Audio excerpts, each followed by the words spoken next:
میگن آرامگاه کمبودی دوم در خروج که از قسمت پایینش 29 تا پلش اون درجه بالا بوده و اون قسمت بالا یه اتاق مربعی وجود داشته و پایینی بالا 14 متر بوده که در دوره‌های مختلف اسمای همچون آتشکده، محل نگهداری اسناد مهم و محل سازگذاری.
میگن دوش نظامی یا استحکامات دفاعی طلب.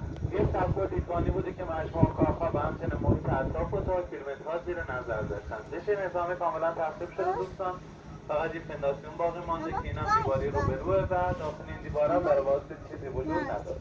از اون بالا میتونه محیط اطراف و همچنین کارها رو ببینید. کاملا